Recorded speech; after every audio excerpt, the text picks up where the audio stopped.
ሙሉ በሙሉ የሚገለብጥ የመጨረሻው ምስጢራዊ ተጫዋች ማን እንደሆነ ታውቃላችሁ? ካርዱ ላይ በድንገት ሲኤም እና ፈረንሳይ የሚል ምልክት ይታያል። እስቲ አስቡት።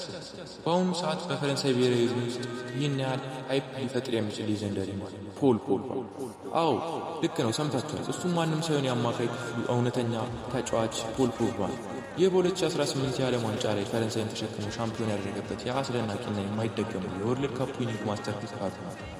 ሰላም የቻናል የቤተሰቦች፣ ከአንድ ወር በፊት ስለ ወርልድ ካፕ ዊነርስ ኢቨንት መምጣትና ስለ ፖል ፖግባ ካርድ አስቀድሜ የተናገርኩትን ቪዲዮ አይታችሁታል።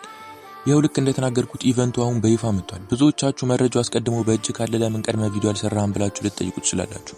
እውነቱን ለመናገር የፖል ፖግባን ጨምሮ የብዙዎቹን ተጫዋቾች ሙሉ ሬቲንግ እና ስታቲስቲክስ ከሊኮቹ ጋር አስቀድሜ አግኝቼው ነበር።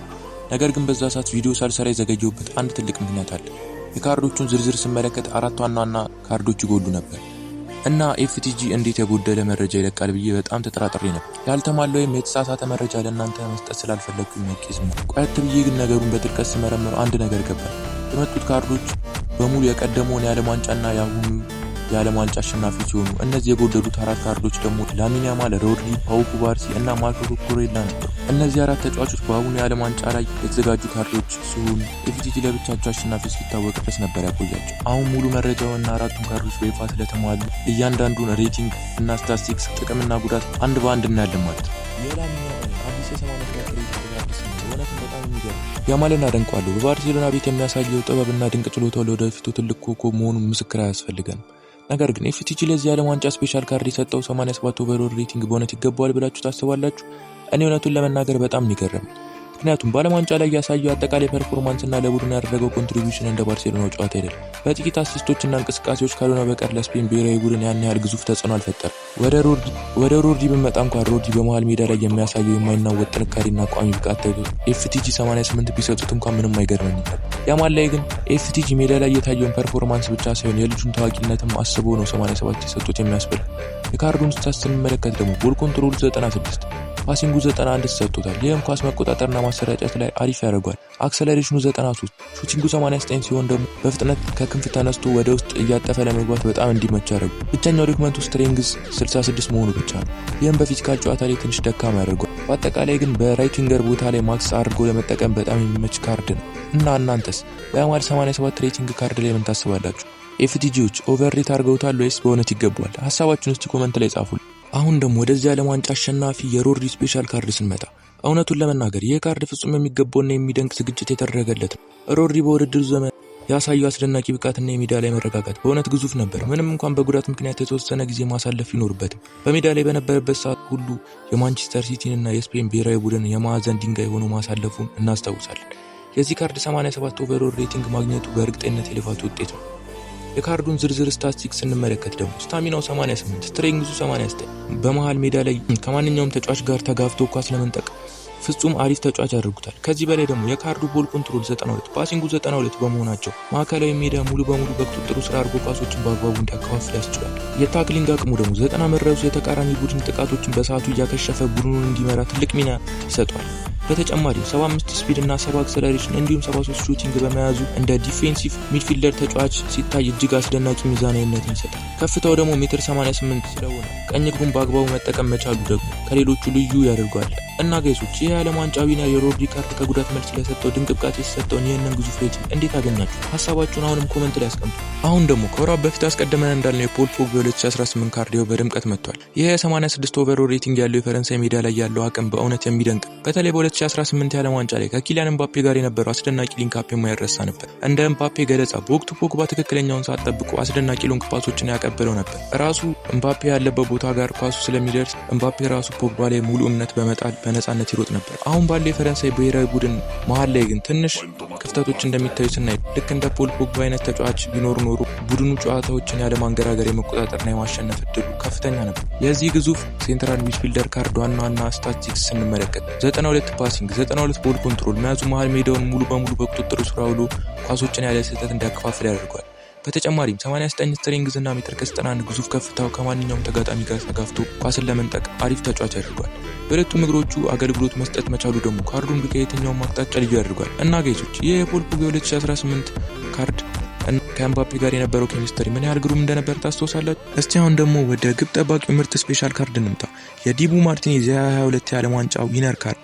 አርጀንቲና ዋንጫውን ስታነሳ የዲቡ ሚና ምን ያህል ግዙፍ እንደነበር እናስታውሳለን። የዚህ 86 ሬቲንግ ያለው ካርድ ዋና ስታቲስቲክስን ስንመለከት 84 የግብ ጠባቂ ሪፍሌክስ እና 83 የግብ ጠባቂ ሃንድሊንግ በመያዙ ኳሶችን በአስደናቂ ሁኔታ እንዲያድን ያስችሉታል። በተጨማሪም ቁመቱ ሜትር ከ95 በመሆኑ የበርካታ ጎሎችን መንገድ እንዲዘጋ አድርጎታል።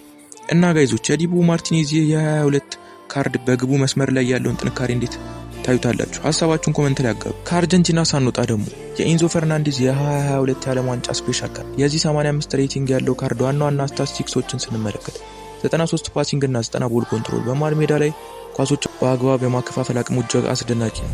ቁመቱ ሜትር ከ78 ሲሆን በግልጽ ለመናገር እንደ ዲፌንስ ሚድፊልደር ሆኖ መጫወቱ ትንሽ አጠራጣሪ ነው።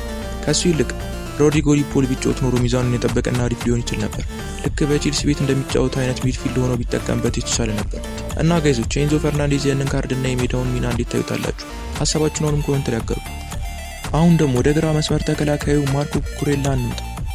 ማርኮ ኩኩሬላ በወቅቱ ለስፔን ብሔራዊ ቡድን ያሳየው ድንቅ ብቃትና የማይረሳው የአውሮፓ ወይም የዩሮ ዋንጫ ጉዞ ፍጹም የሚደንቅ ነበር። በተለይ በሜዳ ላይ ያሳየው ታላቅ ተጋድሎና የፈጠረው አስደናቂ ትዝታ የሚዘነጋ አይደለም።